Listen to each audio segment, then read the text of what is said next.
from thestonessoup.com, and in this video I'm going to be showing you how to make one of my favourite springtime dishes, which is broad bean pesto.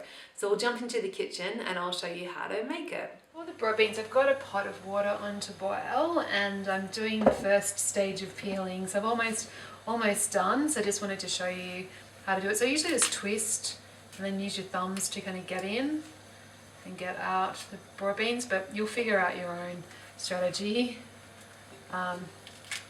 And yeah, I just work my thumb along the inside of the pod, pulling the beans out as I go.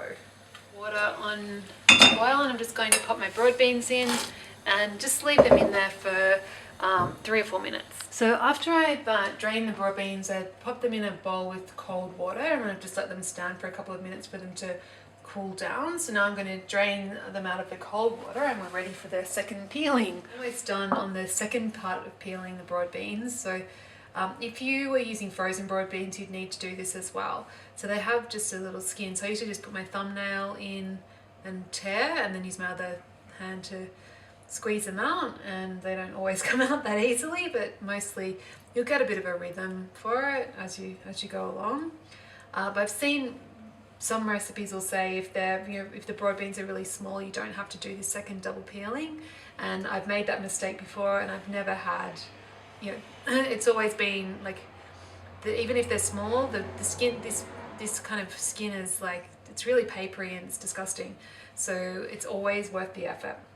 Of course, if you wanted to skip all this, you could just use frozen peas to begin with. Now we're ready to make our broad bean dip, and I've just weighed this, so we're down to 200 grams of broad beans when we started off with 1.2 kilos. So not exactly the most efficient, but so you could start off with some frozen peas and just cook them until they're in boiling water for a couple of minutes to defrost them, and then drain and refresh, and you could use peas instead and it would be not quite the same but pretty good. So you can either you want to kind of loosely mash the broad beans, so sometimes I'll do it with a fork, and depending on how much I've cooked them, they're pretty resistant to the fork option. So what I'll do is just get a couple of tablespoons, or maybe about a third of the broad beans out onto my chopping board, and I'll just run through with the knife just to chop them up and make them a bit finer.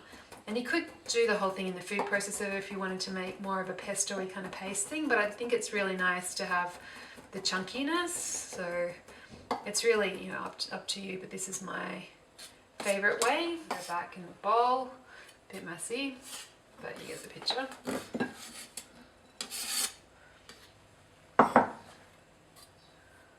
Okay, and now we're ready to turn it into our broad bean pesto. So I've got just a couple of sprigs of mint here from the garden, so I'm just going to tear the leaves off the stalks. Smells wonderful, it's such a great herb. But you could use basil if you wanted to, or parsley. So I'm just going to roll it up into a little ball there, and then we just want to kind of finely slice it into chiffonade, the proper French term for this, but just however you feel like it really.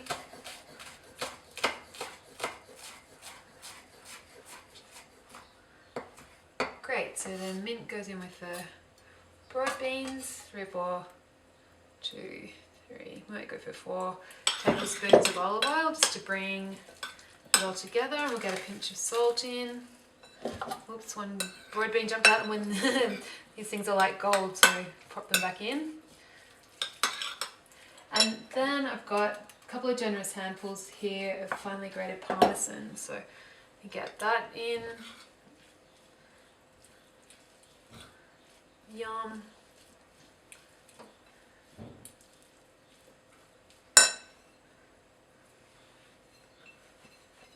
And it's up to you how cheesy you make it.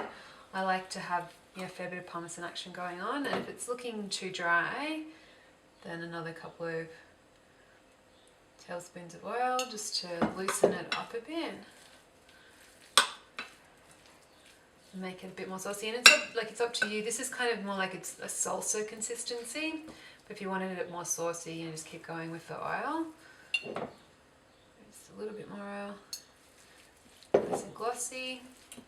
And then I'm just going to finish it off with just a little squeeze of lemon. You don't want much lemon, but just enough to add some freshness and brightness.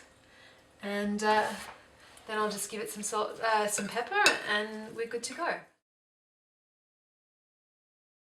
If you enjoyed this recipe, really encourage you to come on over and visit my blog. It's thestonesoup.com, and there's a heap of free video recipes just like this one over there. And if you sign up for free email updates, you'll also be able to download a copy of my free e-cookbook, which is also jam-packed with video recipes. So hope to see you soon.